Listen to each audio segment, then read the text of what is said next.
স্ত্রীকে খুন করে এসেছে, বাড়িতে পড়ে রয়েছে তার দেহ। থানায় আত্মসমর্পণের পর প্রৌঢ়ের মুখে এমন স্বীকারোক্তি শুনে তাজ্জব পুলিশ কর্মীরা। শুধু তাই নয়, নিজেও বিষ খেয়ে আত্মঘাতী হওয়ার চেষ্টা করেছিল প্রৌঢ়। সোমবার রাত তখন প্রায় 10টা 20। উদ্ভ্রান্তির মতো ছুটতে ছুটতে তালতলা থানায় ঢুকছেন এক প্রৌঢ়। পুলিশ অফিসারের সামনে অকপট স্বীকারোক্তি, স্ত্রীকে খুন করেছে সে, বাড়িতে পড়ে রয়েছে দেহ। কে এই ব্যক্তি, কি তার পরিচয়? জিজ্ঞাসাবাদ শুরু করেন পুলিশ কর্মীরা। জানা যায়, তালতলার 23 নম্বর ডক্টরস লেনের ভাড়াটে বছর 50-এর অশোক দত্ত। বাড়ির সামনেই একটি ছোট্ট ইলেকট্রিকের দোকান চালায় সে। স্বামী স্ত্রী দুজনের সংসার। পুলিশ অফিসাররা জানার চেষ্টা করেন কিভাবে স্ত্রীকে খুন করল অশোক দত্ত। জেরায় প্রৌঢ় জানায় সেই রোমহর্ষক ঘটনা। ঘড়ির কাঁটা তখন দুপুর 12:30 ছুঁই ছুঁই। সকাল থেকেই দত্ত পরিবারে জমেছিল অশান্তির মেঘ। স্ত্রী মালা দত্তর সঙ্গে অশোকবাবুর ঝগড়া তখন চরমে। হঠাৎই স্ত্রীকে বেধড়ক মারধর শুরু করে সে। নিশ্চিত করতে মালা দেবীর মুখে বালিশ চাপা দেওয়া হয়। এরপরেই বিষ খায় প্রৌঢ়। প্রায় 9 ঘন্টা অচৈতন্য ছিল সে। সংজ্ঞা ফেরার পরই থানায় গিয়ে আত্মসমর্পণ করে। এরপরই ডক্টরস লেনের বাড়ি থেকে মালা দত্তের দেহ উদ্ধার করে পুলিশ।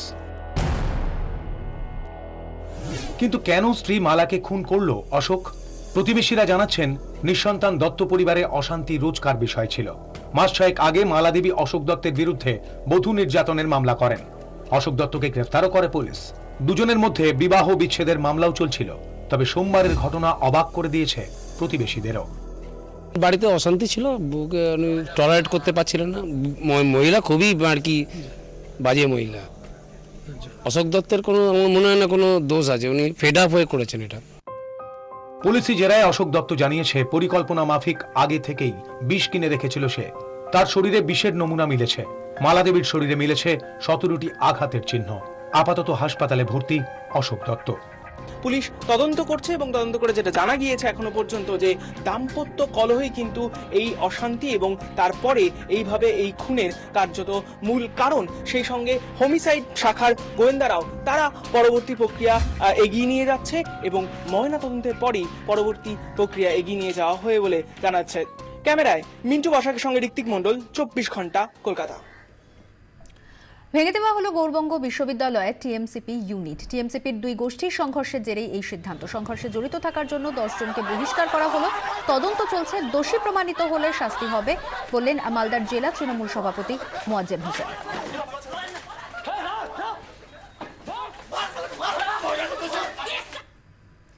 ঘূর্ণিঝড় ভার্দার দাপটে তছনছ চেন্নাই। এখনো পর্যন্ত ঝড়ের দাপটে 10 জনের মৃত্যুর খবর পাওয়া গিয়েছে। ঘরছাড়া প্রায় 10,000 মানুষ। গতকাল দুপুরেই আছড়ে পড়ে প্রবল ঘূর্ণিঝড়। ঝড়ের দাপটে উপড়ে পড়ে গাছপালা, বিদ্যুতের খুঁটি। ভেঙে পড়ে বেশ কয়েকটি বাড়ি। আগে উপকূলবর্তী এলাকা থেকে সরিয়ে নিয়ে যাওয়া হয়েছিল মানুষজনকে। আগে থেকেই তৎপর ছিল প্রশাসন। সেনা, নৌসেনা, উপকূলরক্ষী বাহিনীর পাশাপাশি তৈরি ছিল জাতীয় বিপর্যয় মোকাবিলা বাহিনী। আর এর জেরেই সম্ভবত বড়সড় অঘটন এড়ানো সম্ভব হলো। তবে এখন লড়াইটা শুরু পরিস্থিতি স্বাভাবিক করার। উপড়ে পড়া গাছ সরিয়ে খুলে দেওয়া হচ্ছে রাস্তা। বহু জায়গায় এখনো বিদ্যুৎহীন। যুদ্ধকালীন তৎপরতায় শুরু হয়েছে ত্রাণ এবং উদ্ধারের কাজ।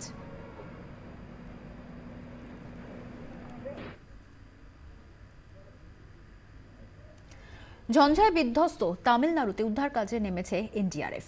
ভার্দার হামলা বিধ্বস্ত তামিলনাড়ু, অন্ধ্রপ্রদেশের বেশ কিছু অংশ। এনডিআরএফ কর্মীরা যোগাযোগ ব্যবস্থা চালু করা থেকে বিপর্যয় মোকাবিলার যাবতীয় কাজে অংশগ্রহণ করেছে বলে জানিয়েছেন এনডিআরএফ এর DG Ranjit Kumar Pachnanda. NDRF has been closely monitoring the situation. Ministry of Home Affairs, Government of India has been closely monitoring the situation.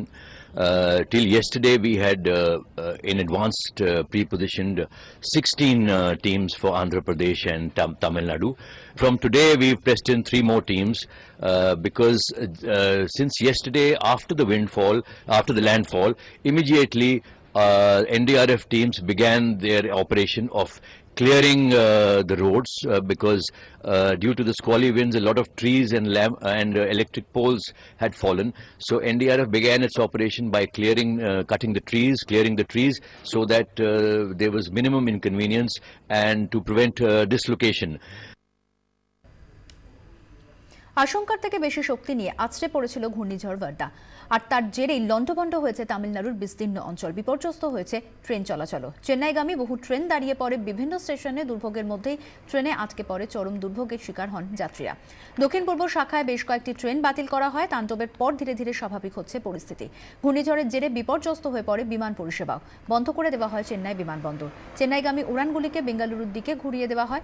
আজ সকালে খুলল চেন্নাই বিমানবন্দর।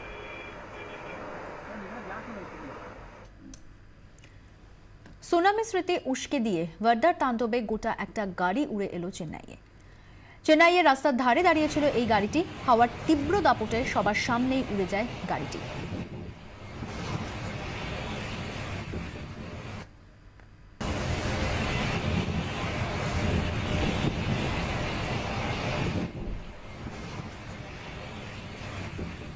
এবার চোখ রাখবো আবহাওয়ার খবরে। আজ ঠান্ডা আরও বাড়ল। সকালে কলকাতার তাপমাত্রা ছিল 14 ডিগ্রি সেলসিয়াস।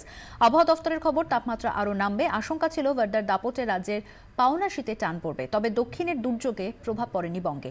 বরং গতকালের 14.8 ডিগ্রি সেলসিয়াস কমে আজ তাপমাত্রা নেমেছে 14 ডিগ্রি সেলসিয়াসে।